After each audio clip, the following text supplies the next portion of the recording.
जय हिंद, वंदे मातरम। व्यक्तित्व की उदात्तता एवं भव्यता की ओर धीरे धीरे किंतु लगातार अग्रसर होने वाले युवा क्रांतिकारी वर्ग, इस सेशन के तहत हम जुड़ेंगे राष्ट्रीयता एवं बिहार से युक्त एक महत्वपूर्ण तथ्यों की कड़ी से, जो कि बिहार के संदर्भ में होगा। अर्थात राष्ट्रीयता बिहार में कैसे रही, किस तरह से 1857 की क्रांति में रही, उस संदर्भ में हम महत्वपूर्ण तथ्यों की कड़ी से जुड़ेंगे कि राष्ट्रीयता की पृष्ठभूमि में बिहार की स्थिति क्या रही। तो आइए अविलंब हम जुड़ते हैं उस कड़ी से, जो कि तथ्यों की कड़ी में राष्ट्रीयता के संदर्भ में बिहार से जुड़ा हुआ है। प्रश्न है कि बिहार किस तरह से राष्ट्रीयता को प्रभावित किया है। इस संदर्भ में जो तथ्य है कि यह बिहार न केवल आंदोलन के समय अपितु प्राचीन काल से ही बिहार के अंदर ऐसे ऐसे व्यक्तित्वों का प्रादुर्भाव हुआ है, जो कि अपने व्यक्तित्व से बिहार को बहुत ही प्रभावित करते रहे हैं और बिहार की प्रतिष्ठा में चार चांद भी लगाते रहे हैं। उनमें राजा जनक की, महावीर बुद्ध की और चंद्रगुप्त मौर्य, अशोक तथा शेरशाह जैसे नायकों की अहम भूमिका रही है। गुरु गोविंद सिंह का जन्म भी पटना में हुआ और इन्होंने भी बिहार को बहुत अधिक प्रभावित किया। अर्थात बिहार की शान शौकत में, बिहार की इज्जत प्रतिष्ठा में गुरु गोविंद सिंह ने भी अहम भूमिका निभाई। बिहार का स्वतंत्र अस्तित्व हमेशा विद्यमान रहा है और जब दूसरे संदर्भ में बात आती है, अर्थात गुलामी के संदर्भ में, तो वह 1764 ईस्वी के बक्सर युद्ध के पश्चात स्थिति आती है। अर्थात 1764 ईस्वी के बक्सर युद्ध के पश्चात मुगल सम्राट शाह आलम ने बंगाल, बिहार, उड़ीसा की दीवानी ईस्ट इंडिया को सौंप दी। अर्थात सारी की बंगाल, बिहार और उड़ीसा की दीवानी जो मिल गई, तो सारे कर की उगाही, जो भी राजस्व था, वह सब ईस्ट इंडिया कंपनी के जी में चला गया। इसके पश्चात लोगों के राजनीतिक, धार्मिक और सामाजिक जीवन में अनेक परिवर्तन हुए। बिहारियों पर कहर बरसाया जाने लगा। फलतः जगह जगह विद्रोह की ज्वाला भड़की और उसने बिहार की परिस्थिति में नया रूप पैदा कर किया। एक एक करके हम उन सभी तथ्यों से जुड़ेंगे जो कि बिहार राष्ट्रीयता के संदर्भ में अहम भूमिका निभाता है। उस कड़ी में हम जुड़ते हैं 1780 से 81 में हुए जब घटना, तो उनका क्या प्रभाव राष्ट्रीयता के संदर्भ में रहा। 1780-81 ईस्वी में जब बनारस के राजा चैत्य सिंह ने अंग्रेजों के खिलाफ विद्रोह किया, तब बिहार के अनेक जमींदारों ने विद्रोह का साथ दिया। 1781-82 ईस्वी में संथाल परगना के सुल्तानाबाद की रानी सर्वेश्वरी ने पहाड़ी नेताओं के साथ मिलकर ईस्ट इंडिया कंपनी के विरुद्ध बगावत की, जिसके फलस्वरूप उनकी जमींदारी छीन ली गई और उन्हें भागलपुर जेल में भेज दिया गया, जहां 6 मई 1807 को उनकी मृत्यु हो गई। इसी प्रकार छोटा नागपुर और संथाल परगना के आदिवासियों ने विद्रोह किया। इनका मुख्य कारण लगान की बढ़ोतरी तथा महाजनों द्वारा मनमाना सूद की वसूली करना था। ऐसे विद्रोहों में 1820 से 21 ईस्वी का जो विद्रोह हुआ वह महत्वपूर्ण स्थान रखता है। 1831 से 1833 ईस्वी का विद्रोह, कोल विद्रोह हुआ, वह भी महत्वपूर्ण स्थान रखता है राष्ट्रीयता की वृद्धि में। इन सब में सबसे बढ़कर के 1855 से 57 ईस्वी का जो संथाल विद्रोह हुआ वह अहम भूमिका निभाता है बिहार की अस्मिता को और चार चांद लगाने में, जिसके नेता सिद्धू, कान्हू, चांद और भैरव नामक चार भाई ही थे। 1857 की क्रांति में भी बिहार का प्रमुख योगदान रहा। क्रांति की प्रथम चिंगारी जो प्रज्वलित हुई वह सिपाही मंगल पांडे के द्वारा ही शुरू हुई, जो कि बिहार के ही शाहाबाद के मूल निवासी थे। जगदीशपुर के बाबू कुंवर सिंह और उनके अनुज अमर सिंह ने इस संग्राम में अपने पराक्रम का अभूतपूर्व परिचय दिया। यद्यपि विद्रोह असफल रहा, परंतु राष्ट्रीय चेतना के विकास में यह काफी सहायक सिद्ध हुआ। इसी समय बहावी आंदोलन से भी राष्ट्रीयता के विकास में काफी मदद मिली। यद्यपि यह आंदोलन धार्मिक था, परंतु इसका राजनीतिक उद्देश्य भारत को अंग्रेजी सत्ता से मुक्त करना था।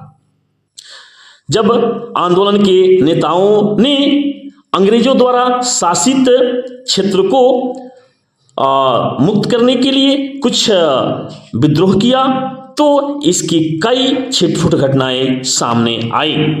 छोटा नागपुर के बिरसा आंदोलन ने भी राष्ट्रीयता के विकास में बहुत बड़ा योगदान दिया। आंदोलन का मुख्य उद्देश्य सामाजिक बुराइयों को दूर करना तथा विदेशी शासन को समाप्त करना था।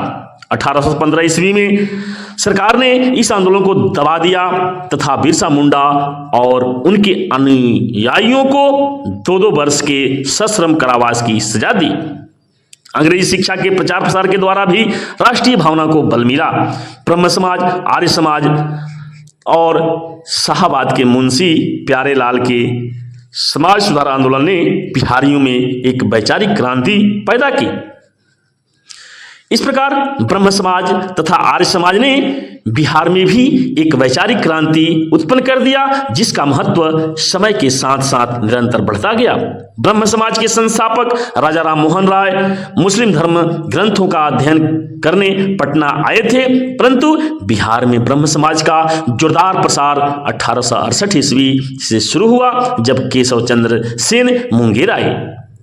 ब्रह्म समाज के अनुयायियों के पाश्चात्य शिक्षा पर भी जोर दिया, अर्थात ब्रह्म समाज के अनुयायियों ने पाश्चात्य शिक्षा पर जोर दिया, जिसके परिणाम स्वरूप धीरे धीरे बिहार में विद्यालयों तथा महाविद्यालयों की स्थापना होने लगी। इसी कड़ी में पटना कॉलेज की स्थापना 1863 ईस्वी में, 1880 ईस्वी के बाद TNJ कॉलेज भागलपुर में, GBB college Muzaffarpur, BN college Patna, RD and DJ college Munger तथा संत कोलंबस कॉलेज हजारीबाग भी खोले गए। श्रीमती अघोर कामनी देवी ने पटना में 1891 ईस्वी में प्रथम बालिका विद्यालय की स्थापना की। बिहार में आधुनिक राजनीतिक चेतना का जागरण कांग्रेस के 1885 युग के प्रारंभिक दिनों से ही प्रारंभ होता है। दरभंगा के महाराजा लक्ष्मीश्वर सिंह निरंतर कांग्रेस को आर्थिक सहयोग प्रदान करते रहे। 1886 ईस्वी में जब कलकत्ता में अखिल भारतीय कांग्रेस का अधिवेशन हुआ, तब बिहार से नंद किशोर लाल, परमेश्वर नारायण मेहता, मुजफ्फरपुर के गजाधर प्रसाद, पटना के गुरु प्रसाद सेन, पटना के सैयद मोहम्मद सरफुद्दीन, पटना के विश्वेश्वर सिंह, पटना के और तेज नारायण सिन्हा भागलपुर के आदि नेताओं ने कांग्रेस के प्रतिनिधि स्वरूप भाग लिए। अर्थात 1886 ईस्वी में जो कलकत्ता में अखिल भारतीय कांग्रेस का अधिवेशन हुआ, उसमें बिहारियों ने बढ़ चढ़ करके हिस्सा लिया। 1887 ईस्वी के मद्रास कांग्रेस में गुरु प्रसाद सेन तथा 1888 ईस्वी के इलाहाबाद कांग्रेस में सैयद मोहम्मद सरफुद्दीन, तारणी प्रसाद और अली खां, वजीर अली खां ने बिहार का प्रतिनिधित्व किया। तब से कांग्रेस के सभी अधिवेशनों में बिहार के प्रतिनिधि जाते रहे। जहां तक 19वीं शताब्दी के प्रारंभिक वर्षों में बिहार प्रांत की अलग मांग शिक्षित वर्गों द्वारा की जाने लगी, तो इसमें बिहार पीछे नहीं रहा। 1894 ईस्वी में बिहार टाइम्स नामक एक पत्रिका का प्रकाशन हुआ। इस पत्रिका के माध्यम से बिहार को अलग प्रांत बनाने की मांग रखी गई। इस पत्रिका के संपादक महेश नारायण और सचिदानंद सिन्हा थे। इसी वर्ष बिहार के उपराज्यपाल सर चार्ल्स इलियट को बिहार प्रांत को बंगाल से अलग करने का ज्ञापन सौंपा गया, लेकिन इस ज्ञापन के गौर करने के बाद उपराज्यपाल ने स्वीकृति प्रदान नहीं की। मुगल काल में ही बिहार एक अलग राज्य था। मुगल सत्ता की समाप्ति के पश्चात बिहार बंगाल के नवाबों के अधीन आ गया था। ब्रिटिश शासन में बिहार बंगाल से जुड़ गया और जहां तक 1905 ईस्वी में राष्ट्रीय कांग्रेस की भाग लेने की बात है और बिहार के योगदान की बात है, तो इस संदर्भ में भी बिहार ने काफ़ी योगदान दिया।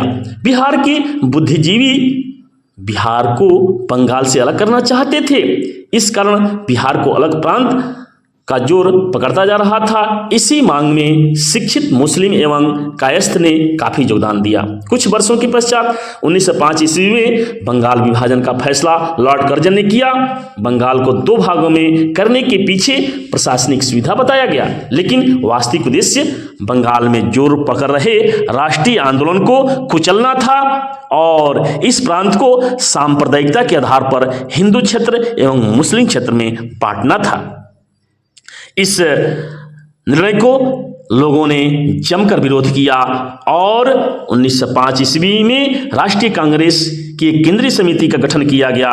समिति ने सिफारिश की कि प्रत्येक प्रांत में एक कांग्रेस समिति का गठन होना चाहिए जो भिन्न भिन्न जिलों का प्रतिनिधित्व करे। इसी सिफारिश के अनुसार 1908 ईस्वी में सचिदानंद सिन्हा ने मौलाना मजहरुल हक, हसन इमाम, दीप नारायण सिंह के सहयोग से बिहार के कांग्रेसियों की एक सभा सोनपुर मेले में नवाब सरफराज हुसैन की अध्यक्षता में बुलाया। इसी सभा में बिहार प्रदेश कांग्रेस कमेटी का गठन हुआ, जिसके प्रथम अध्यक्ष हसन इमाम को बनाया गया। फलतः 1908 ईस्वी में दिसंबर में जब कांग्रेस का अधिवेशन मद्रास में बुलाया गया, तब पहली बार अखिल भारतीय कांग्रेस कमेटी के सदस्य के रूप में बिहार से हसन इमाम, मजहरुल हक, परमेश्वर लाल, सैयद नजमुल्ला हुद्दा और दीप नारायण सिंह चुने गए। इस प्रकार बिहार के लालों ने 1908 ईस्वी में कांग्रेस की जो प्रतिनिधित्व किया बिहार की तरफ से, वह बहुत ही महत्वपूर्ण रहा। 1905 ईस्वी में बंगाल विभाजन के विरुद्ध स्वदेशी और बहिष्कार आंदोलन का जो जोर पकड़ा, वह बिहार में भी अधिक प्रभावित किया बिहार वासियों को और देश को नया आयाम देने में अहम भूमिका निभाया। 1906 ईस्वी में राजेंद्र प्रसाद ने बिहारी छात्र सम्मेलन की स्थापना की और इसका प्रथम अधिवेशन पटना कॉलेज में पटना के प्रमुख बैरिस्टर सरफुद्दीन की अध्यक्षता में हुआ। मुंगेर में भी इस छात्र संघ की शाखा खोली गई, जहां छात्र काफी सक्रिय थे। बंगाल विभाजन ने उग्र प्रदर्शन तथा क्रांतिकारी आंदोलन को जन्म दिया। फलतः 12 दिसंबर 1911 ईस्वी को दिल्ली के शाही दरबार में सम्राट ने बिहार और उड़ीसा को मिलाकर एक नया प्रांत बनाने की घोषणा की। 1 अप्रैल 1912 ईस्वी को बिहार प्रांत का विधिवत उद्घाटन हुआ, जिसकी राजधानी पटना बनी। अर्थात एक जो महत्वपूर्ण समय आया कि बिहार प्रांत का उद्घाटन हुआ, वह समय 1 अप्रैल 1912 ईस्वी का रहा, जिसकी राजधानी पटना चुनी गई। बिहार को अपना एक अलग प्रांत मिलने के पश्चात बिहारियों की सामाजिक और राजनीतिक चेतना जाग उठी। 1912 ईस्वी में ही जब बिहार बंगाल से अलग हुआ, पटना में अखिल भारतीय कांग्रेस का 27वां वार्षिक अधिवेशन हुआ। इस अधिवेशन की अध्यक्षता RN मुधोलकर ने की। मौलाना मजहरुल हक स्वागत समिति के अध्यक्ष थे और सचिदानंद सिन्हा महामंत्री। बांकीपुर कांग्रेस अधिवेशन के बाद बिहार की प्रतिष्ठा काफी बढ़ गई। अर्थात बिहार ने राष्ट्रीयता के संदर्भ में बहुत आगे अपनी महत्वपूर्ण भूमिका निभाई। 1914 ईस्वी में 7 सदस्यों का एक प्रतिनिधिमंडल जब संवैधानिक सुधार की समस्या पर ब्रिटिश सरकार से बात करने इंग्लैंड गया, उसमें बिहार की मजहरूल हक और सच्चिदानंद सिन्हा भी उपस्थित थे। 1916 ईस्वी में पटना उच्च न्यायालय तथा 1917 ईस्वी में पटना विश्वविद्यालय की स्थापना हुई, जिसका प्रभाव पूरे बिहार की जनवासियों में पड़ा और शिक्षा के क्षेत्र में यहाँ उत्थान होने लगा। इसी प्रकार जब मौलाना मजहरूल हक पटना लौटे, अर्थात 1914 के जो प्रतिनिधिमंडल संवैधानिक सुधार हेतु प्रस्तुत हुआ, और जब वहाँ से आकर के वार्षिक अधिवेशन से वापस लौटकर बिहार पहुँचते हैं तो बिहार सरकार उन्हें संदिग्ध दृष्टि से देखती है, और भारत सरकार को अपने पाक्षिक प्रतिवेदन में बिहार सरकार ने लिखा कि मजहरूल हक भारतीय मुसलमानों को गुप्त रूप से अंग्रेजों के विरुद्ध उभार रहे हैं। अर्थात अंग्रेजों ने मौलाना मजहरूल हक को संदेह की दृष्टि से देखना शुरू कर दिया। 1914 ईस्वी में जब प्रथम विश्व युद्ध छिड़ गया और तुर्की जब ब्रितानी सरकार के विरुद्ध युद्ध में शामिल हुआ, उसी समय मौलवी अब्दुल्ला भारत में ब्रितानी सरकार से लोहा लेने के उद्देश्य से पश्चिमोत्तर सीमा से होकर के काबुल पहुंचे। दैवी सेना का गठन किया गया, जिसमें 3 बिहारी थे। दैवी सेना का जो गठन किया गया उसमें 3 बिहारी थे, रहीमाबाद दरभंगा के थे, और मौलवी अब्दुल अजीज अजीमाबाद के, मौलवी अब्दुल रहीम गाजीपुर के मौलवी अब्दुल्ला थे। अर्थात दैवी सेना का जो गठन किया गया उस सेना में रहीमाबाद दरभंगा के मौलवी अब्दुल अजीज थे, अजीमाबाद जो पटना सिटी है वहाँ के रहने वाले मौलवी अब्दुल रहीम थे, और गाजीपुर के मौलवी अब्दुल्ला थे। इसी समय एनी बेसेंट के होम रूल आंदोलन ने जोर पकड़ लिया और बेसेंट ने सारे देश में इसके प्रचार के उद्देश्य से तूफानी दौरा किया। उनका कहना था कि मैं भारत में वैतालिक का काम कर रही हूं और सोने वाले को जगा रही हूं ताकि वे उठ बैठें और अपनी मातृभूमि के लिए कार्य करें। श्री कृष्ण सिंह होम रूल की सदस्यता स्वीकार कर इस आंदोलन के अग्रणी नेता बन गए। अर्थात जिस होम रूल की प्रचार करने के लिए एनी बेसेंट बिहार का दौरा की, और उनका जो मकसद था, उनका कहना था कि मैं भारत में वैतालिक का काम कर रही हूं और सोने वाले को जगा रही हूं ताकि वे उठ बैठे और अपनी मातृभूमि के लिए कार्य कर सकें। जिसकी बात में आकर के और बातों का सम्मान करने के लिए, उनके विचारों को और उदात्त बनाने के लिए श्री कृष्ण सिंह ने होम रूल की सदस्यता स्वीकार की और आंदोलन को धारदार बनाने में जुट गए। इस प्रकार बिहार ने होम रूल लिंग आंदोलन को जोर पकड़ाने में अहम भूमिका निभाई और राष्ट्रीयता की भावना को तेज किया। यही नहीं, अपितु होम रूल के प्रभाव को जन जन तक पहुंचाने में प्रत्येक जिले में सभाएं होने लगी। आंदोलन का प्रभाव ब्रिटिश सरकार पर भी पड़ा, जिसके फलस्वरूप 20 अगस्त 1917 ईस्वी को भारत मंत्री मॉन्टेग्यू ने एक घोषणा प्रकाशित की, जिनमें कहा गया कि भारत में धीरे धीरे उत्तरदायी शासन का विकास किया जाएगा, और फलतः 1919 ईस्वी में गवर्नमेंट ऑफ इंडिया एक्ट पारित हुआ, जिसमें संवैधानिक सुधार के कुछ तत्वों का समावेश किया गया। अर्थात होम रूल के प्रभाव जो कि बिहार में पड़ा और बिहार के अंदर जो राष्ट्रीयता की भावना पैदा हुई, उससे प्रभावित होकर के ब्रिटिश सरकार ने कुछ सुधार करना शुरू कर दिया। चंपारण में महात्मा गांधी के सहकर्मी उनके आदेशानुसार होम रूल की गतिविधि से अपने को अलग रखे हुए थे। चंपारण में महात्मा गांधी के सहकर्मी उनके आदेशानुसार होम रूल लीग की गतिविधि से अपने को अलग रखे हुए थे। तथापि महात्मा गांधी के एक सहकर्मी श्री जनकधारी प्रसाद ने मुजफ्फरपुर में कुछ स्थानीय वकीलों एवं व्यवसायियों के सहयोग से होम रूल लीग की स्थापना की। अर्थात जो जनकधारी प्रसाद थे उनके अंदर राष्ट्रीयता की भावना इतनी कूट करके भरी हुई थी कि महात्मा गांधी के अलग रखने के बावजूद भी उन्होंने स्वयं होम रूल लीग की स्थापना की और उनमें आम लोगों, स्थानीय वकीलों और व्यवसायियों को जोड़ने का काम किया। श्री प्रसाद स्वयं उसके सचिव थे। बिहार में राष्ट्रवाद के इतिहास की लगभग इसी समय एक और महत्वपूर्ण घटना घटी कि पटना सिटी के रायपुरनचंद पटना होम रूल लीग के सहकारी सचिव ने विजयादशमी के दिन भारत माता की पूजा आरंभ करने का विचार प्रस्तुत किया। पटना हिंदी सभा के एक बुलेटिन में भारत माता की पूजा से संबंधित निम्नलिखित कोई अधिसूचना मिलती और ये सूचना थी कि भारत माता की पूजा विजयादशमी के अवसर पर की जाएगी। हिंदू, मुसलमान, ईसाई, बौद्ध, सिख आदि सभी समुदाय के लोगों को इस समारोह में हाथ बटाने के लिए आमंत्रित किया जाता है।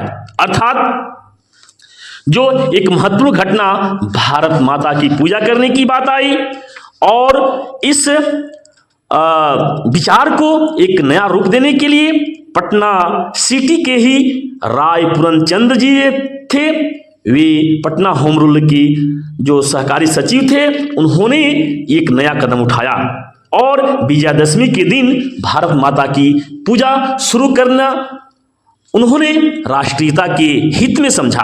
अर्थात भारत माता की पूजा स्वदेश हित में समझ करके और इसे अमली जामा पहनाने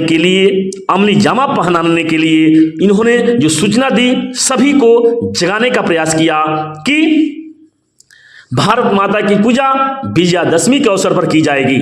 उन्होंने क्या कहा, सारी जो भी जन थे उनमें यह भाव फैलाई गई, यह भावना भरी गई कि भारत माता की पूजा विजयादशमी के अवसर पर की जाएगी, जिसमें हिंदू, मुसलमान, ईसाई, बौद्ध, सिख आदि सभी समुदाय के लोग इस समारोह में हाथ बटाने के लिए प्रस्तुत होंगे, उपस्थित होंगे।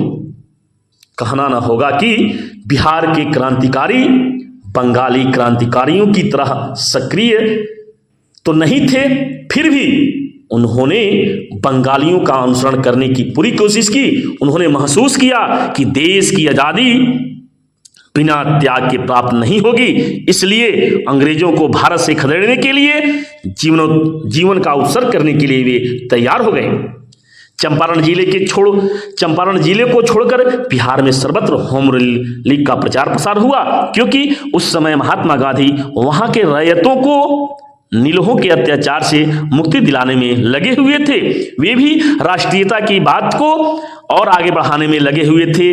वहां की जनता की जो शोषण की भावना अंग्रेजों के द्वारा की जा रही थी, उससे मुक्ति दिलाने में गांधी जी लगे हुए थे। वह अपने सहकर्मियों को होम रूल आंदोलन में भाग लेने से रोकते थे। उनका कहना था कि चंपारण में वे लोग जो काम कर रहे हैं वह होम रूल लीग का ही समर्थन है। बिहार प्रांतीय सम्मेलन में भी समय समय पर नीलों के अत्याचारों की जांच की मांग की गई।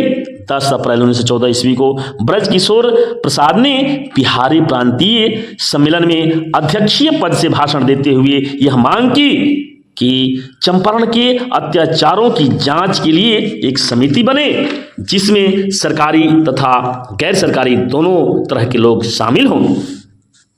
इसी प्रकार सूरत अधिवेशन में कांग्रेस के विभाजन के बाद तिलक पहली बार लखनऊ अधिवेशन में अपने बहुत सारे समर्थकों के साथ शामिल हुए। अन्य प्रांतों की तरह बिहार में भी बहुत बड़ी संख्या में प्रतिनिधि पहुंचे। इनमें ब्रजकिशोर प्रसाद, राजेंद्र प्रसाद, मजहरूल हक और श्री बाबू भी मौजूद थे। जहां तक लखनऊ अधिवेशन में राजकुमार शुक्ल और ब्रजकिशोर की भूमिका की बात है, तो इस संदर्भ में तथ्य है कि लखनऊ कांग्रेस में राजकुमार शुक्ल और ब्रजकिशोर प्रसाद गांधी से मिले तथा राजकुमार शुक्ल एवं ब्रजकिशोर प्रसाद गांधी जी को चंपारण के अत्याचारों का पूरा विवरण सुनाया। गांधी जी उनकी बातों पर विश्वास नहीं कर रहे थे, लेकिन फिर भी कुछ सच्चाई को मान करके इस विषय पर कांग्रेस में एक प्रस्ताव पेश करने के लिए गांधी जी से कहा गया, तो वे इनकार किए और फिर ब्रजकिशोर प्रसाद जी से कहा कि चंपारण की जनता पर हो रहे अत्याचारों को बिना अपनी आंखों से देखे वे इस विषय पर अपना विचार व्यक्त नहीं कर सकते। अर्थात गांधी जी स्वयं चंपारण की पृष्ठभूमि से वाकिफ होना चाहते थे, इसलिए जो लखनऊ कांग्रेस अधिवेशन हुआ उसमें ज्यादा उस पर तर्क नहीं किया, परंतु उन्होंने ब्रजकिशोर प्रसाद को इस विषय पर प्रस्ताव पेश करने की अनुमति दे दी। तो ब्रजकिशोर प्रसाद ने लखनऊ कांग्रेस में एक प्रस्ताव पेश किया जिसमें यह मांग की गई कि उत्तर बिहार में कृषि संबंधी कठिनाइयों तथा भारतीय और नीलहों के बीच बिगड़े संबंधों की जांच और सुधार संबंधी सुझाव देने के लिए एक समिति बनाई जाए जिसमें सरकारी तथा गैर सरकारी दोनों तरह के सदस्य हों। 1917 ईस्वी में जब गांधी जी चंपारण आए तो श्री बाबू ने भी होम रूल लीग आंदोलन को छोड़कर उनके कार्यों में हाथ बटाने की पूरी चेष्टा की, किंतु निजी कारणों से उन्हें सफलता नहीं मिली। बहरहाल महात्मा गांधी जी ने चंपारण जाकर सत्याग्रह का जो महान प्रयोग किया उसका प्रभाव संपूर्ण देश पर पड़ा, अर्थात बिहार ने पूरे देश का प्रतिनिधित्व किया राष्ट्रीयता के संदर्भ में। मुंगेर भी इससे अप्रभावित नहीं रह सका। खड़गपुर में 2 दर्जन व्यक्ति गिरफ्तार किए गए। किसानों की ओर से इन मुकदमों की पैरवी करने वाले श्री बाबू ही थे। पीछे घटना के सुप्रसिद्ध बैरिस्टर PR दास भी आए और अंत में किसानों की जीत हुई, गिरफ्तार लोगों छोड़ दिए गए। उस समय श्री बाबू मुंगेर में पीपुल्स एसोसिएशन नामक एक संस्था चलाते थे जिसके मंत्री और संचालक वे स्वयं थे। प्रथम विश्व युद्ध के संदर्भ में जहां तक भारत सुरक्षा अधिनियम की बात है तो इस संदर्भ में भी तथ्य परक बातें महत्वपूर्ण ध्यान देने योग्य हैं। प्रथम विश्व युद्ध काल के समय में सरकार ने भारत सुरक्षा अधिनियम के द्वारा क्रांतिकारी आंदोलन दबाए रखा। युद्ध के बाद यह अधिनियम समाप्त होने ही वाला था। इसी समय क्रांतिकारियों की गतिविधियों की जांच तथा षड्यंत्रों के दमन संबंधी कानून बनाने के लिए एक समिति नियुक्त की गई जिसके अध्यक्ष लंदन उच्च न्यायालय के न्यायाधीश SAT रॉलेट बनाए गए।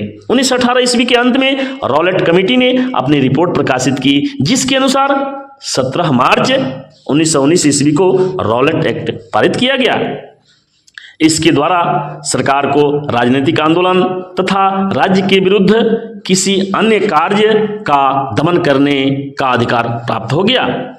इस एक्ट के द्वारा इंडियन एविडेंस की वह धारा भी समाप्त कर दी गई जिसके अनुसार पुलिस अधिकारी के समक्ष दी गई गवाही सफाई की गवाही नहीं मानी जा सकती थी एवं बिना मुकदमा चलाए किसी को गिरफ्तार नहीं किया जा सकता था। इस पर ही पाबंदी लग गई। इस तरह के लिए गए फैसलों पर विरोध प्रदर्शन शुरू हुआ और विरोध प्रदर्शन करने हेतु गांधी जी ने एक महत्वपूर्ण कदम उठाया। उन्होंने अपने देशवासियों को 28 फरवरी 1919 ईस्वी को एक आज्ञा पत्र दिया और उस पर हस्ताक्षर करके उसका पालन करने के लिए कहा। आज्ञा पत्र था कि Indian criminal law amendment bill 1919 तथा क्रिमिनल लॉ इमरजेंसी बिल 2 1919, अर्थात जो 2 बिल था, पहला Indian criminal law amendment bill और दूसरा Indian criminal law emergency bill. यह बिल स्वतंत्रता एवं अन्यायपूर्ण था, स्वतंत्रता के खिलाफ था और न्याय के सिद्धांतों के विरोध था। इसमें मूल अधिकारों की जो हनन की बात थी वह अपने देशवासियों के साथ थी। जिन पर संपूर्ण समुदाय एवं राज्य की सुरक्षा आधारित होती है वो विनिष्ट करने वाले हैं, इस तरह की पक्की धारणा से अनुप्रेरित होकर के यह बात रखी गई थी। और इसमें जो संकीर्ण विचारधारा थी वह जो अंग्रेजों की थी वह भारतीयों के खिलाफ थी। कहना न होगा कि 21 मार्च 1919 ईस्वी को अराजकतावादी एवं क्रांतिकारी अपराध कानून पारित कर दिया गया। इस कानून के पारित होने से भारत के हजारों लोगों के मन पर एवं राष्ट्र की स्वाभिमान पर चोट लगी। रॉलेट विरोधी आंदोलन बिहार में 1919 के अंतिम दिनों में आरंभ शुरू हो गया।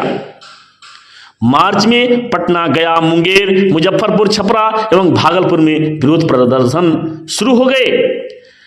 अनेक जगह सभाएं आयोजित की जाने लगी। सर्चलाइट में रॉलेट विधेयकों की जोरदार आलोचना की गई एवं राष्ट्र भावना के प्रचार प्रसार में इस अखबार के अधिकाधिक प्रभाव का युग आरंभ हुआ।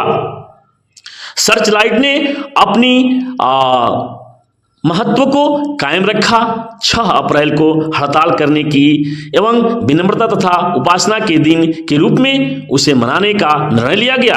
6 अप्रैल का दिन चुना गया और इसे एक दिवस के रूप में मनाए जाने का निर्णय लिया गया। सैयद हसन इमाम प्रभृति नेताओं ने इसमें भाग लिया। सभा की अध्यक्षता मजहरुल हक ने की।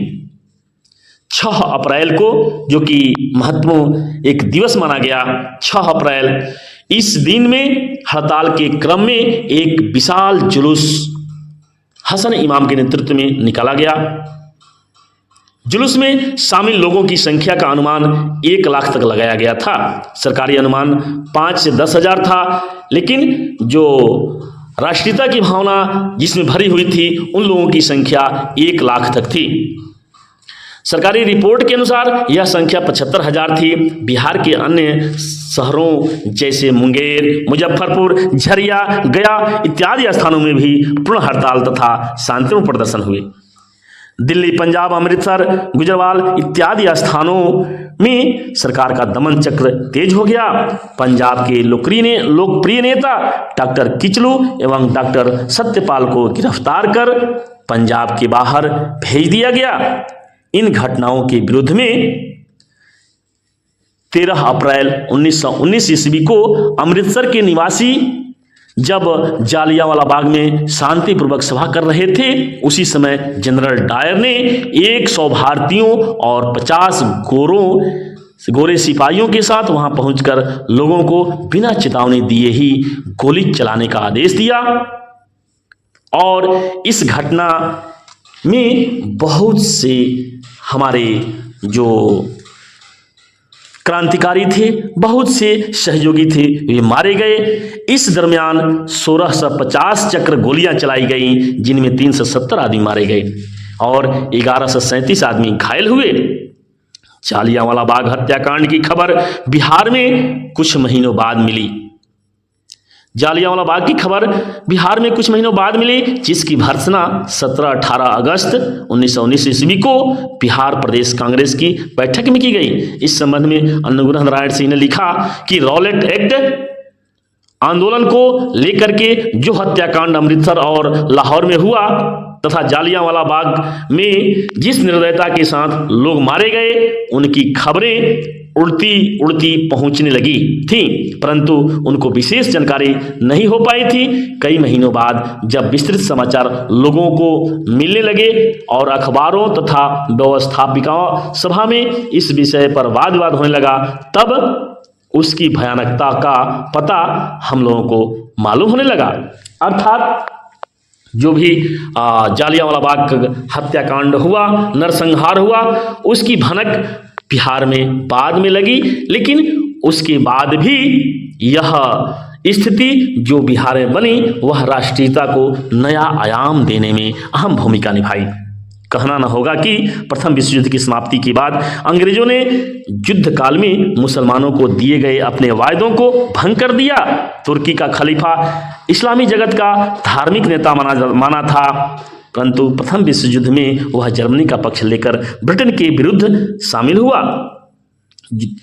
भारतीय मुसलमानों को आशंका थी कि युद्ध के बाद अंग्रेज तुर्की से अवश्य बदला लेंगे, परंतु भारतीय मुसलमानों से युद्ध में पूरी सहायता इसी के उद्देश्य से प्राप्त किए। परंतु इंग्लैंड के प्रधानमंत्री ने यह घोषणा की कि युद्ध के बाद ब्रिटिश सरकार तुर्की के विरुद्ध प्रतिरोध नीति का अवलंबन नहीं करेगी, अर्थात इन्होंने धोखा दिया। युद्ध में जर्मनी के साथ तुर्की की हार हुई और युद्ध के अंत होने पर मित्र राष्ट्रों ने तुर्की साम्राज्य को आपस में बांट लिया। मात्र इतना ही नहीं, अपितु मित्र राष्ट्रों ने खलीफा का अपमान किया एवं इस्लाम की पवित्र भूमि पर अवांछनीय अधिकार कर लिया। इन घटनाओं से भारतीय मुसलमान तिलमिला उठे, क्योंकि अंग्रेजों ने उन्हें धोखा दिया और तुर्की के खिलाफ जाकर के उसके अस्तित्व को समाप्त कर दिया। तो ये तिलमिला उठे और अंग्रेजों के खिलाफ आंदोलन चलाना शुरू किया। आंदोलन का उद्देश्य तुर्की साम्राज्य का संरक्षण एवं खिलाफत का पुनः स्थापना था। इस संबंध में 19 जनवरी 1920 ईस्वी को मोहम्मद अली, शौकत अली, महात्मा गांधी के नेतृत्व में एक शिष्टमंडल वायसराय से मिला और ब्रिटिश सरकार की वादा खिलाफी की तरफ उनका ध्यान आकृष्ट किया, परंतु इसका कोई परिणाम नहीं निकला।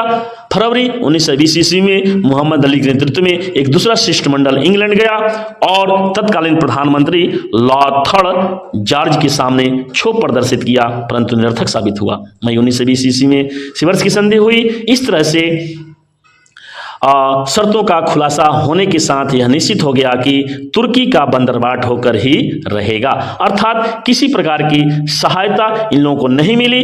तो अंत में ये गांधी जी की राय में खिलाफत आंदोलन की शुरुआत करना तय हुआ। 1920 ईस्वी की जहां तक बात है तो इस संदर्भ में महत्वपूर्ण जो तथ्य है वह है कि 1920 के मई महीने में खिलाफत आंदोलन की गर्भ से असहयोग आंदोलन की उत्पत्ति भारतीय राष्ट्रीय आंदोलन के इतिहास की एक उल्लेखनीय घटना है। 1920 ईस्वी में पटना की एक सार्वजनिक सभा में मौलिक शौकत अली का भाषण हुआ, जहां असहयोग का कार्यक्रम भी तैयार किया गया। असहयोग के समर्थकों में ब्रजकिशोर प्रसाद, राजेंद्र प्रसाद, धरणीधर प्रसाद, मजहरूल हक, शाह मोहम्मद जुबैर, मौलवी हसन इमाम, मौलवी मोहम्मद शफी और मौलाना नूरुल हसन भी थे, परंतु हसन इमाम एवं नवाब सरफराज हुसैन खां तथा सज्जनानंद सिन्हा असहयोग के पक्षपाती नहीं थे। अगस्त 1920 ईस्वी में अर्थात ये असहयोग का प्रस्ताव पारित किया गया, तो इसमें 3 आदमी इसके पक्ष में नहीं थे, जो थे हसन इमाम, नवाब सरफराज हुसैन तथा सज्जनानंद सिन्हा। 1920 ईस्वी के अगस्त में बिहार प्रांतीय राजनीतिक सम्मेलन की बैठक भागलपुर में हुई, जिसके सभापति राजेंद्र प्रसाद जी थे। अर्थात अगस्त 1920 ईस्वी में बिहार प्रांतीय राजनीतिक सम्मेलन होती है भागलपुर में, जिसके सभापति राजेंद्र प्रसाद होते हैं। ब्रजकिशोर प्रसाद के सुझाव पर असहयोग के कारणों में स्वराज्य को भी जोड़ा गया। बिहार के जनकधारी प्रसाद को आशंका थी कि असहयोग आंदोलन के क्रम में हिंसक घटनाएं हो सकती हैं, जिसका सरकारी तंत्र और भी अन्यथा लाभ उठा सकती हैं। इसलिए गांधी जी ने जनकधारी प्रसाद की आशंका का निराकरण अपने विचार पत्र यंग इंडिया के लेख में किया। जनकधारी प्रसाद के प्रश्न तथा गांधी जी के उत्तर को प्रकाशित कर नागपुर के अधिवेशन के दौरान व्यापक रूप से वितरित किया गया।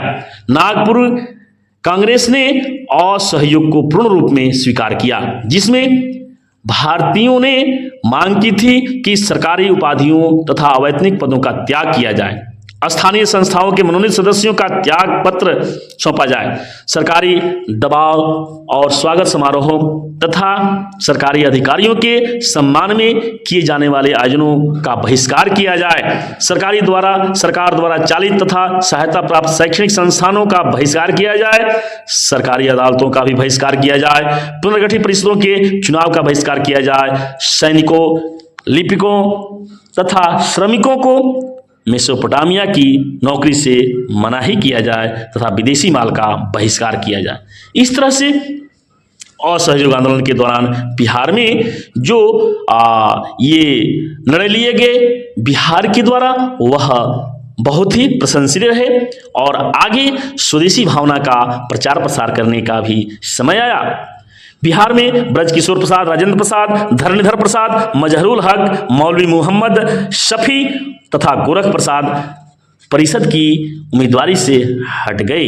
अर्थात कुछ लोग थे जो कि इन लोगों को यह बहिष्कार आंदोलन अच्छा नहीं लग रहा था, तो ये लोग कुछ अलग हुए और इनका तर्क था कि अपनी उम्मीदवारी वापस लेते हुए मौलाना मजहरूल हक ने कहा कि एक मुसलमान के नाते वे इस सरकार से सहयोग नहीं कर सकते, एक मुसलमान के नाते इस सरकार से सहयोग नहीं कर सकते जो इस्लाम को बर्बाद करने पर तुली हो, तथा एक हिंदू के रूप में भी वे उस सरकार का सहयोग नहीं करेंगे जिसके हाथ पंजाबी भाइयों के खून से रंगे हों। इसी तरह बिहार के बहुत से वकीलों ने अपने वकालत पेशे का भी परित्याग किया और स्कूल कॉलेज का बहिष्कार किया गया। स्वदेशी वस्तु विद्यालय की स्थापना और प्रचार प्रसार किया गया, अर्थात अंग्रेजों का बहिष्कार किया गया। और जो भी असहयोग आंदोलन के दौरान अपने उम्मीदवारी से क्या करते हैं, जो असहयोग आंदोलन में भाग लेने के लिए प्रतिबद्ध होते हैं, वे अहम भूमिका निभाते हैं। फिर 30 सितंबर 1921 ईस्वी को मजहरूल हक ने सदाकत आश्रम से ही मदरलैंड नामक एक अखबार निकाला जिसका उद्देश्य राष्ट्रीय भावना का प्रसार, असहयोग का प्रचार तथा हिंदू मुस्लिम एकता पर बल देना था। अर्थात मदरलैंड भी जो पत्रिका निकली, जो अखबार मदरलैंड निकला, वह 30 सितंबर 1921 ईस्वी को निकला और उसमें राष्ट्रीय भावना का प्रचार प्रसार, असहयोग भावना का प्रचार प्रसार और हिंदू मुस्लिम एकता की भावना को प्रबल स्थान दिया गया था। 1921 ईस्वी में नवंबर में ही ब्रिटिश राजकुमार के भारत आने का विरोध किया गया। ब्रिटिश राजकुमार के भारत आने का विरोध किया गया। बिहारी प्रांतीय सम्मेलन में राजकुमार के आगमन का बहिष्कार हुआ और जोरदार ढंग से बहिष्कार हुआ। इस प्रकार 6 अक्टूबर को हजारीबाग में भी विद्यार्थी परिषद का 16वां अधिवेशन हुआ। अर्थात बिहार के अंदर राष्ट्रीयता की भावना को बलवती रूप देने के लिए 6 अक्टूबर को हजारीबाग में बिहारी विद्यार्थी परिषद का 16वां अधिवेशन हुआ जिसकी अध्यक्षता सरला देवी ने किया। पटना में सावित्री देवी, सीसी दास की पत्नी तथा उर्मिला देवी ने महिलाओं में जागरण का मंत्र फूंका।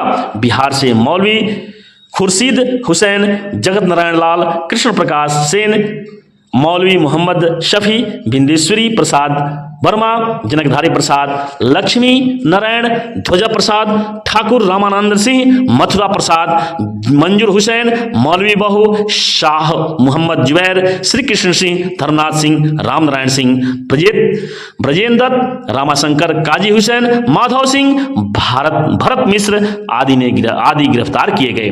इसके पहले एक प्रसिद्ध असहयोगी नेता कुमार कालिका सिंह गिरफ्तार कर लिए गए।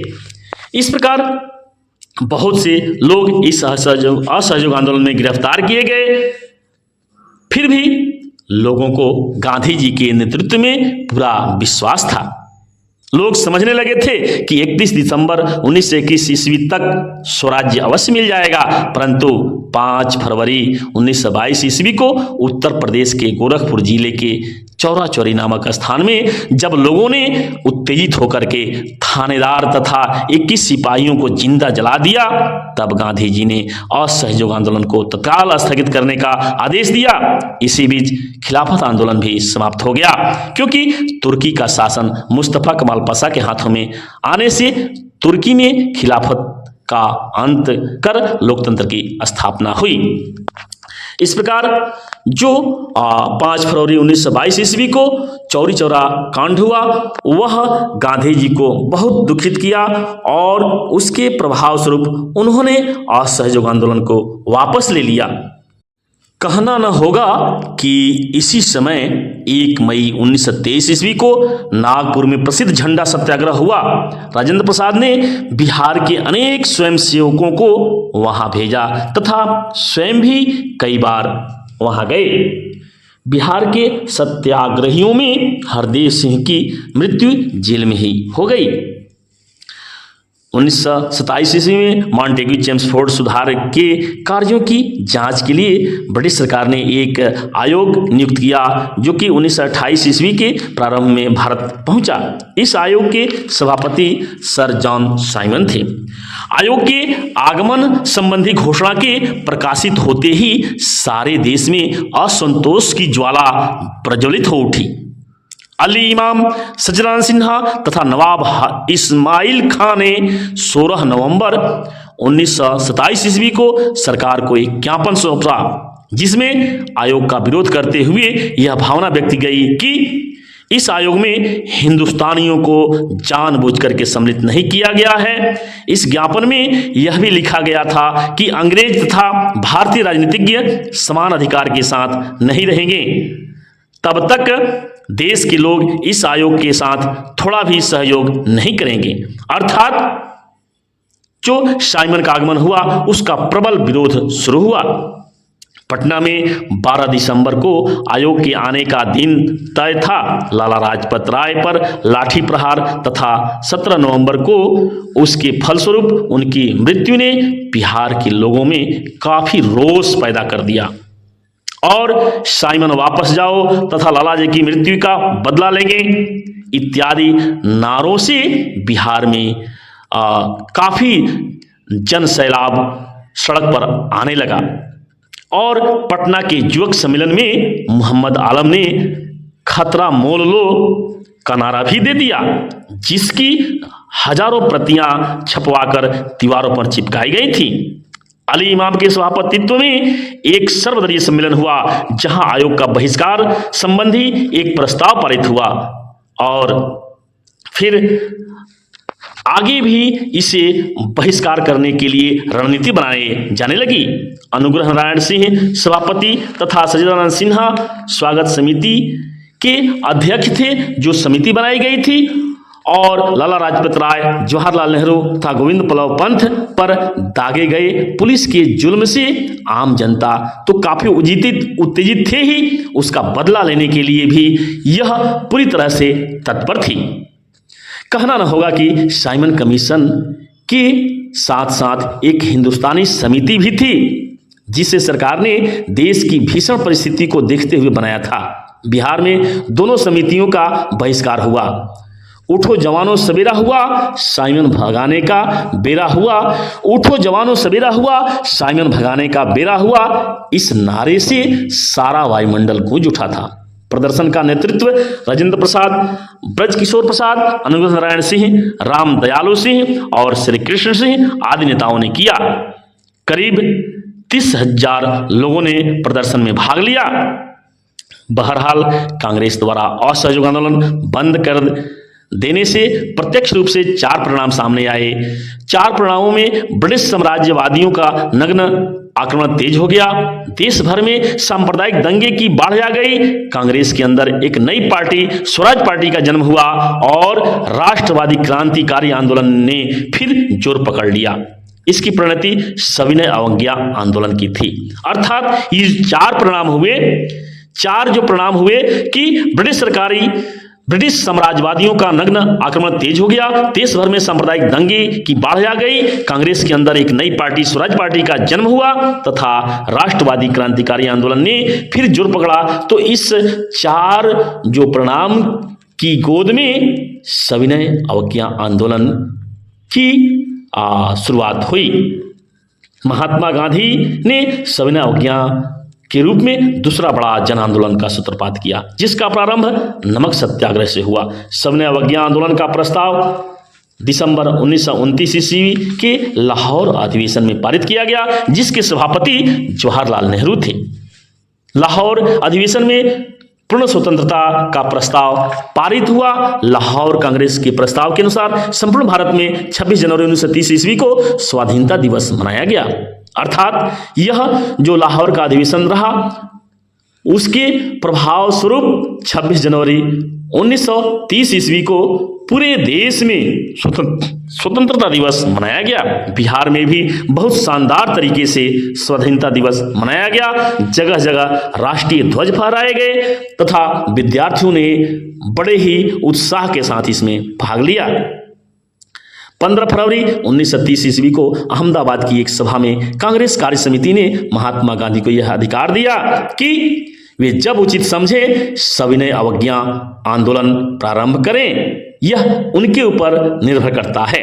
गांधी जी ने साबरमती आश्रम से 200 मील की दूरी पर समुद्र तट के दांडी नामक गांव में नमक बनाकर कानून तोड़ने का निश्चय किया। वायसराय को पूर्व सूचना देने के बाद उन्होंने दांडी के लिए 79 स्वयंसेवकों के साथ 12 मार्च 1930 ईस्वी को प्रस्थान किया। अर्थात दांडी के लिए जो यात्रा की शुरुआत होती है 12 मार्च 1930 ईस्वी को होती है। 24 दिनों की पद यात्रा समाप्त होती है और 5 अप्रैल को वे दांडी पहुंचते हैं। दांडी पहुंच करके समुद्र के किनारे नमक बनाकर नमक कानून को भंग किया गया। बिहार में नमकीन मिट्टी से नमक बनाने का शुभारंभ चंपारण तथा सारण जिले में भी हुआ और चंपारण जिले में जिला कांग्रेस कमेटी के अध्यक्ष विपिन बिहारी वर्मा ने 15 अप्रैल को नमक कानून भंग किया।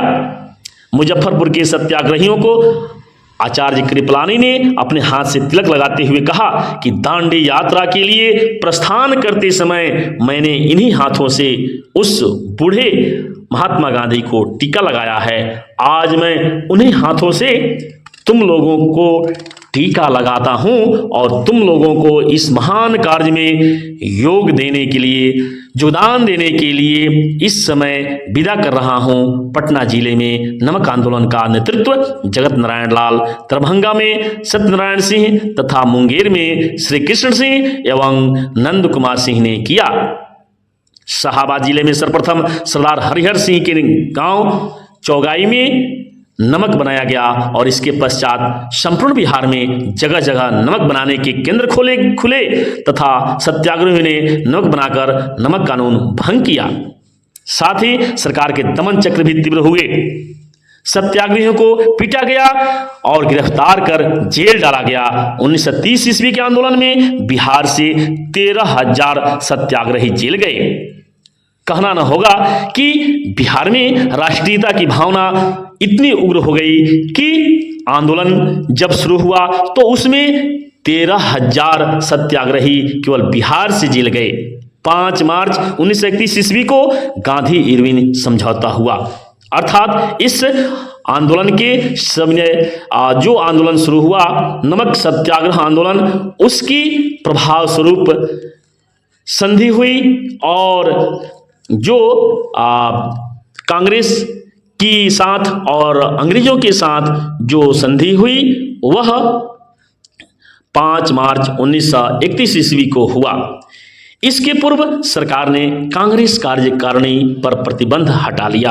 अर्थात संधि होने के पूर्व ही प्रतिबंध हटा लिया और 26 जनवरी 1931 ईस्वी को कांग्रेस के सभी नेताओं को बिना किसी शर्त के रिहा कर दिया गया।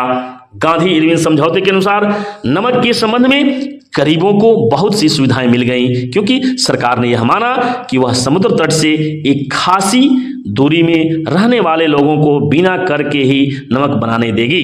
सरकार ने यह भी माना कि कांग्रेस द्वितीय गोलमेज सम्मेलन में जाकर विधान व रचना में भाग लेगी तथा अभिरक्षण भारतीयों के ही हित में होगा।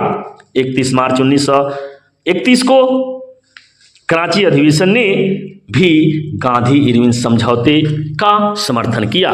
7 सितंबर 1931 ईस्वी को द्वितीय गोलमेज सम्मेलन लंदन में हुआ। यह सम्मेलन सांप्रदायिक समस्या का हल निकालने में सफल रहा और 1 दिसंबर 1931 ईस्वी को ब्रिटिश प्रधानमंत्री रामजे मैकडोनाल्ड को इस प्रश्न का हल निकालने का अधिकार दिया गया और 28 दिसंबर 1931 ईस्वी को महात्मा गांधी जी गोलमेज सम्मेलन से निराश होकर लौटे उसी समय सरकार ने महात्मा गांधी तथा कांग्रेस कार्यकारिणी के सभी सदस्यों को गिरफ्तार कर लिया तथा कांग्रेस को गैर कानूनी करार कर दिया। फलतः कांग्रेस ने पुनः सविनय अवज्ञा आंदोलन प्रारंभ कर दिया। इस प्रकार जो गतिविधि अंग्रेजों ने कांग्रेस के साथ की वह बहुत ही क्या थी, नुकसानदायक थी और देशवासियों के अंदर और ज्वाला पैदा करने में वह अहम भूमिका निभाई और उस गतिविधि से प्रभावित होकर के देश में और राष्ट्रीयता की भावना तीव्र हो गई। विनय अवज्ञा आंदोलन के दरमियान 4 जनवरी 1932 ईस्वी को राजेंद्र प्रसाद, ब्रजकिशोर प्रसाद, कृष्ण बल्लभ सहाय, जगत नारायण लाल तथा प्रजापति मिश्र भी गिरफ्तार कर लिए गए। सदाकत आश्रम को पुलिस ने अपने कब्जे में ले लिया और सरकार का दमन चक्र पुनः प्रारंभ हुआ। 1 अगस्त 1933 ईस्वी को महात्मा गांधी फिर गिरफ्तार कर लिए गए और उन्हें 1 साल की सजा हुई। हरिजन आंदोलन के कारण फिर 23 अगस्त को गांधी जी को रिहा कर दिया गया। इस प्रकार अंग्रेजों और देशवासियों के बीच गतिविधियां चलती रहीं। सविनय अवज्ञा आंदोलन की दिन दिन शिथिलता देखते हुए गांधी जी ने 7 अप्रैल 1934 ईस्वी को पटना से एक वक्तव्य निकाला जिसमें उन्होंने सविनय अवज्ञा आंदोलन को बंद कर देने की सलाह दी। 18 मई को पटना में अखिल भारतीय कांग्रेस कमेटी की बैठक हुई जिसमें बहुत गर्मागर्मी वाद विवाद के पश्चात सविनय अवज्ञा आंदोलन को स्थगित करने का निर्णय लिया गया। इस बैठक में कांग्रेस नेताओं के लिए चुनाव लड़ने तथा परिषद प्रवेश का भी निर्णय लिया गया। आचार्य नरेंद्र देव, जयप्रकाश नारायण ने कांग्रेस के अंदर ही एक कांग्रेस सोशलिस्ट पार्टी का गठन किया। इस निर्णय का जमकर विरोध किया गया। कांग्रेस सोशलिस्ट पार्टी ने अपने सदस्यों को चुनाव लड़ने तथा परिषद प्रवेश से मना कर दिया। नवंबर 1934 ईस्वी में चुनाव हुए जिसमें पंजाब को छोड़कर कांग्रेस को सभी प्रांतों में सफलता मिली। कहना न होगा कि 1935 ईस्वी के संविधान के अनुसार भारत में हुए चुनाव में 1937 ईस्वी में जो हुआ, कांग्रेस को बिहार, मद्रास, मध्य प्रदेश, संयुक्त प्रदेश, उड़ीसा में प्रबल बहुमत प्राप्त हुआ। 24 मार्च 1937 ईस्वी को बिहार के राज्यपाल ने कांग्रेस के विधायक दल के नेता श्री कृष्ण सिन्हा को अपना मंत्रिमंडल गठित करने के लिए आमंत्रित किया, परंतु श्री कृष्ण सिन्हा ने राज्यपाल से आश्वासन चाहा कि वे उनके वैधानिक कार्यों में हस्तक्षेप नहीं करेंगे। जब राज्यपाल ने इस तरह का कोई आश्वासन देने से इनकार किया तब श्री कृष्ण सिन्हा ने मंत्रिमंडल बनाने में अपनी असमर्थता व्यक्त की। तत्पश्चात राज्यपाल ने मोहम्मद यूनुस को जो मुसलमानों की इंडिपेंडेंट पार्टी द्वारा चुने गए थे मंत्रिमंडल बनाने के लिए आमंत्रित किया। फलतः 1 अप्रैल 1937 ईस्वी को मोहम्मद यूनुस ने अपना मंत्रिमंडल बनाया। जिस दिन मोहम्मद यूनुस का मंत्रिमंडल बना उसी दिन पटना में उनके विरुद्ध प्रदर्शन हुए जिसमें जयप्रकाश नारायण, बसावन सिंह, राम वृक्ष बेनीपुरी आदि नेता गिरफ्तार किए गए। बिहार के कांग्रेसी नेताओं ने भी यूनुस के अंतरिम मंत्रिमंडल का विरोध किया जो अल्पमत में रहने के कारण न तो बजट पास करा सकती थी और न ही कोई कानून बना सकती थी।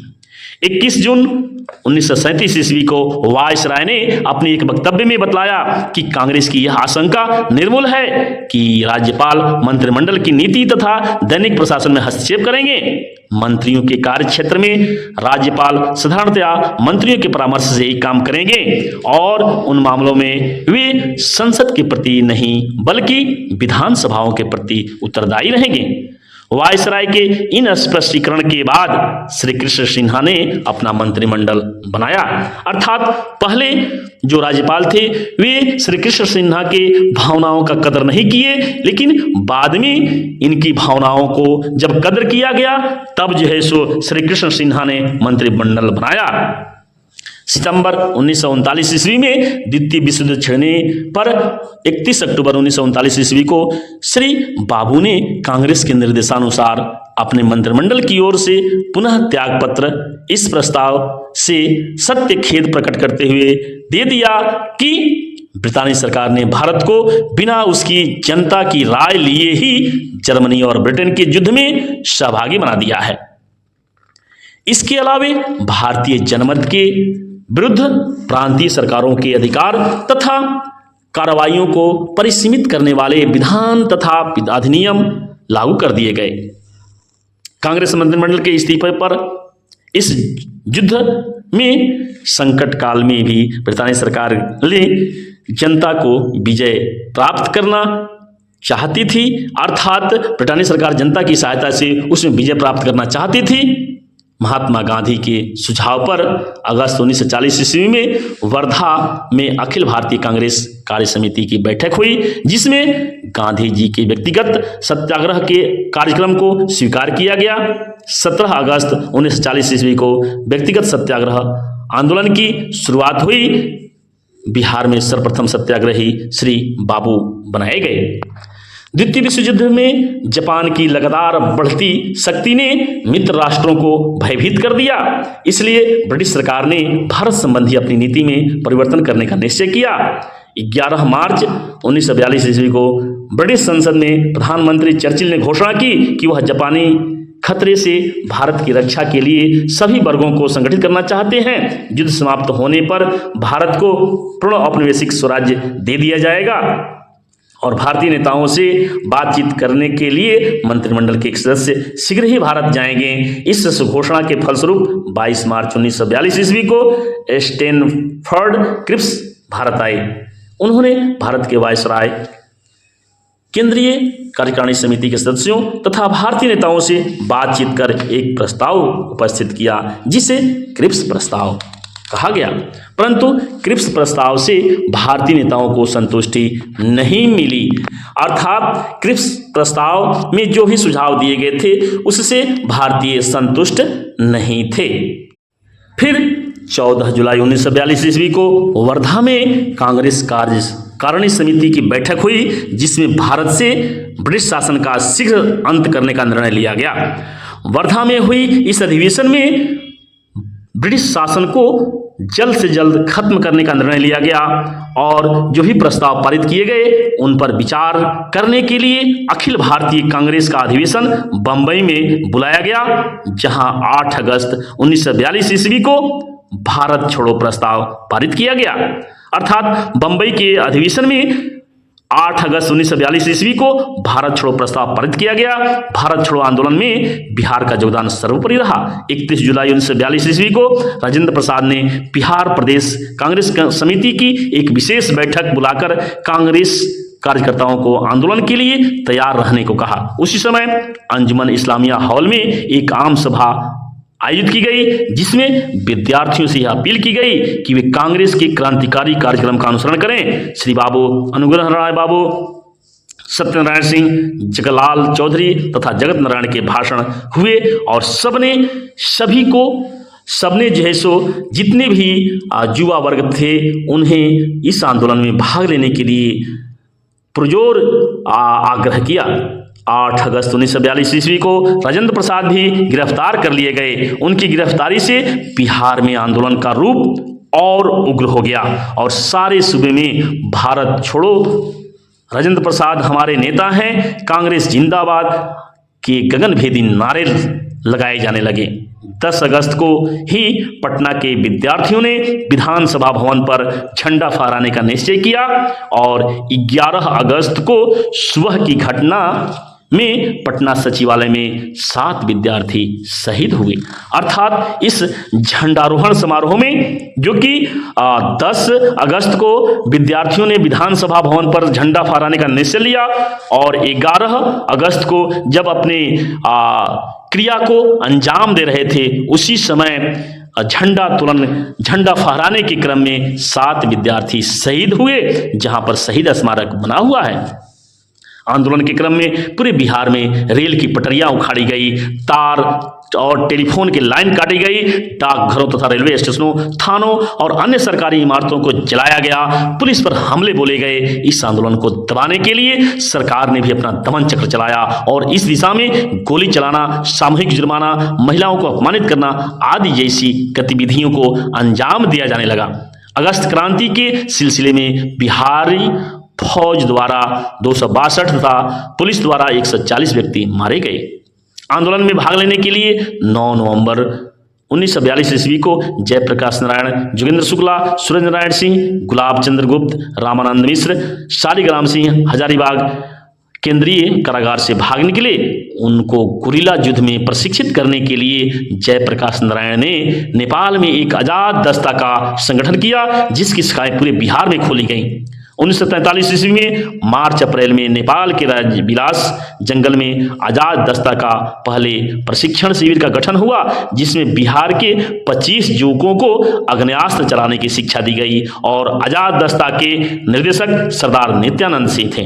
अर्थात बिहारियों ने अगस्त क्रांति में भारत छोड़ो आंदोलन के दरमियान बढ़ चढ़ करके हिस्सा लिया और नई रणनीति के तहत जो आजाद दस्ता का गठन हुआ उसमें 25 बिहारी युवकों ने आग्नेयास्त्र चलाने की शिक्षा ली और अंग्रेजों को अपने प्रांत से, अपने देश से बाहर करने के लिए कसम खाकर उतरे और अंत तक अपने लक्ष्य प्राप्ति तक डटे रहे। कहना न होगा कि इस कार्य को अंजाम देने के लिए 2 तरह के दल तैयार किए गए। एक तरफ वे लोग जो गोपनीय ढंग से तोड़फोड़ की कार्रवाइयों को अंजाम दे रहे थे और दूसरी तरफ वे लोग जो व्यापक जन आंदोलन का एक अभिन्न अंग बनकर के हिंसापूर्ण कार्रवाई से प्रेरित होकर बिहार के भागलपुर एवं पूर्णिया में भी इसी ढंग से अपनी गतिविधियों को अंजाम दे रहे थे, स्वतंत्रता प्राप्ति के लिए अहम भूमिका निभा रहे थे। 1943 के अंतिम तक आजाद दस्ता सक्रिय रहा, लेकिन सरकार द्वारा जयप्रकाश नारायण, राम मनोहर लोहिया आदि क्रांतिकारियों को कैद कर लेने से यह आंदोलन शिथिल पड़ गया। बहरहाल इस आंदोलन में हिंसा और पुलिस दमन के अनेक उदाहरण प्रस्तुत हैं। सीवान थाना में फुलेना प्रसाद श्रीवास्तव के द्वारा राष्ट्रीय झंडा लहराने की कोशिश में पुलिस की गोली लगी और इन्हें गोली लगी, जिससे इनकी मृत्यु हो गई। दरभंगा में कुलानंद वैदिक तथा सिंहवाड़ा में कर्पूरी ठाकुर ने संचार व्यवस्था को शिथिल करने में अहम भूमिका निभाया। भारत छोड़ो आंदोलन के क्रम में बिहार में करीब 15,000 से अधिक लोग गिरफ्तार हो चुके थे। 18,783 लोगों की सजा हुई, 134 लोग मारे गए तथा 362 लोग घायल भी हुए थे। इस आंदोलन ने ब्रिटिश सरकार के शासन प्रणाली नीति को बदलकर रख दिया और बदलने पर मजबूर भी किया। ये लोग इतने प्रभावित हुए कि शासन प्रणाली नीति को बदलने पर मजबूर हो गए और 1945 ईस्वी में राजनीतिक प्रक्रिया के नए रूप सामने आई। कहना न होगा कि द्वितीय विश्व युद्ध की समाप्ति के पश्चात देश में चुनाव कराए गए, जिसमें पंजाब, बंगाल, सिंध को छोड़कर शेष 8 प्रांतों में कांग्रेस को बहुमत प्राप्त हुआ। 2 अप्रैल 1946 ईस्वी को श्री कृष्ण सिन्हा ने कांग्रेस का मंत्रिमंडल बनाया। उन्हीं के कार्यकाल में 15 अगस्त 1947 ईस्वी को भारत को स्वतंत्रता प्राप्त हुई और इस प्रकार बिहार वासियों ने देश को स्वतंत्रता प्राप्त कराने में अहम भूमिका निभाई, राष्ट्रीयता की भावना को जग जाहिर किया और अपने त्याग बलिदान से नया इतिहास लिखा। तो इस प्रकार आप बिहार और राष्ट्रीयता से संबंधित महत्वपूर्ण तथ्यों की कड़ी से जुड़े और शुरू से अंत तक आप इससे जुड़े रहे, इसके लिए बहुत बहुत धन्यवाद। अगली वीडियो में हम पुनः मिलते हैं, तब तक के लिए जय हिंद, वंदे मातरम।